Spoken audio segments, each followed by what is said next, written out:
सवाल है कि दिल्ली एक केंद्र शासित प्रदेश होने के बावजूद यहाँ के विधानसभा का चुनाव क्यों इतना अहम होता है? क्यों सभी पार्टियों के लिए दिल्ली का चुनाव करो या मरो जैसा होता है? आखिर क्यों दिल्ली का विधानसभा चुनाव जीतने के लिए बड़ी से बड़ी पार्टियां पूरी जोर शोर से मेहनत करती हैं? इस समय दिल्ली चुनाव में 3 अहम पार्टियां बीजेपी, कांग्रेस और आप चुनावी रण में जमकर एक दूसरे पर बरस रही है। सवाल है कि आखिर चुनाव का इतिहास क्या है और कैसे दिल्ली चुनाव में महज 15 साल पहले जन्मी पार्टी आप ने दिल्ली के सिंहासन पर कब्जा कर लिया। चलिए इस वीडियो में आपको बताते हैं दिल्ली चुनाव का इतिहास और इसके साथ साथ नई दिल्ली विधानसभा का इतिहास क्या है। दरअसल दिल्ली में विधानसभा चुनाव 27 मार्च 1952 में पहली बार हुआ, जिसमें 5,21,766 मतदाताओं को अपने मत का उपयोग करना था, जिसमें से महज 58.52% लोगों ने अपने मत का प्रयोग किया। दिल्ली के पहले विधानसभा चुनाव में कांग्रेस पार्टी ने 48 में से 39 सीटें जीतकर दिल्ली के सिंहासन पर कब्जा कर लिया। लेकिन इस चुनाव के कुछ साल बाद 1956 में दिल्ली विधानसभा को भंग कर दिया गया, जिसके बाद 1992 में परिसीमन के बाद 1993 में फिर दिल्ली का चुनाव कराया गया। 1993 में नई गठित विधानसभा के लिए चुनाव हुआ, जिसमें बीजेपी ने बाजी मारी। 1991 के दिल्ली राष्ट्रीय राजधानी अधिनियम के तहत विधानसभा बनी थी और पहला चुनाव हुआ। बीजेपी के मदन लाल खुराना दिल्ली के मुख्यमंत्री बने थे। उन्होंने दिल्ली को पूर्ण राज्य के दर्जे पर चुनाव लड़ा और जीत हासिल की थी। वो मोती नगर से चुनाव लड़कर विधानसभा पहुंचे थे। इस चुनाव में भाजपा ने 70 में से 49 सीटें जीती थीं और उसे 42.80% वोट मिले थे। कांग्रेस को 34.50% और जनता दल को 12.60% वोट मिले थे। खुराना 26 फरवरी 1996 तक ही मुख्यमंत्री रह सके। उनकी जगह साहिब सिंह वर्मा सीएम बने, लेकिन चुनाव से पहले उनकी भी विदाई हो गई। वहीं दिल्ली की विधानसभा की असली कहानी 1952 से शुरू हुई। 1952 पार्ट सी राज्य के रूप में दिल्ली को एक विधानसभा दी गई। 1956 में उस विधानसभा को भंग कर दिया गया। 1966 में दिल्ली को एक महानगर परिषद दी गई। दिल्ली राज्य विधानसभा 17 मार्च 1952 को पार्ट सी राज्य सरकार अधिनियम 1951 के तहत अस्तित्व में आई। 1952 की विधानसभा में 48 सदस्य थे।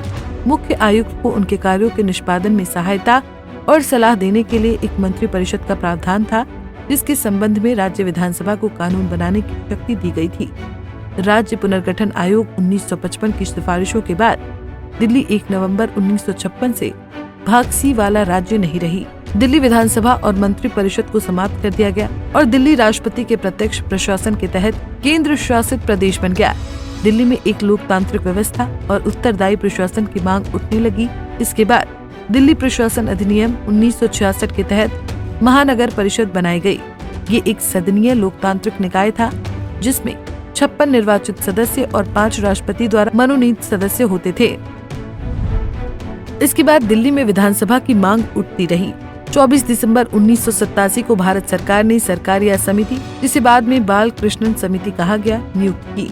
इस समिति ने 14 दिसंबर 1989 को अपनी रिपोर्ट पेश की और सिफारिश की कि दिल्ली को केंद्र शासित प्रदेश बना रहना चाहिए, लेकिन आम आदमी से जुड़े मामलों से निपटने के लिए अच्छी शक्तियों के साथ एक विधानसभा दी जानी चाहिए। बाल कृष्णन समिति की सिफारिश के अनुसार संसद ने संविधान 69वां संशोधन अधिनियम 1991 पारित किया, जिसने संविधान में नए अनुच्छेद 239 ए और 239 ए बी डाले, जो अन्य बातों के साथ साथ दिल्ली के लिए एक विधानसभा की व्यवस्था करते हैं। लोक व्यवस्था, पुलिस और भूमि के मुद्दों पर विधानसभा को कानून बनाने का अधिकार नहीं था। 1992 में परिसीमन के बाद 1993 में दिल्ली में विधानसभा के चुनाव के बाद दिल्ली को एक निर्वाचित विधानसभा और मुख्यमंत्री मिला। 1993 के चुनाव में दिल्ली में बीजेपी की जीत हुई। इसके बाद 1998 के चुनाव में कांग्रेस ने शीला दीक्षित के नेतृत्व में चुनाव जीत लिया। शीला दीक्षित अपने कामों की वजह से लगातार 3 बार दिल्ली की मुख्यमंत्री बनी, लेकिन अन्ना हजारे आंदोलन के बाद दिल्ली की सत्ता में नए पार्टी का आगमन हुआ। 2013 के विधानसभा चुनाव में आपने कांग्रेस पार्टी के साथ दिल्ली में अपनी सरकार बनाई। ये सरकार महज 49 दिनों तक चली।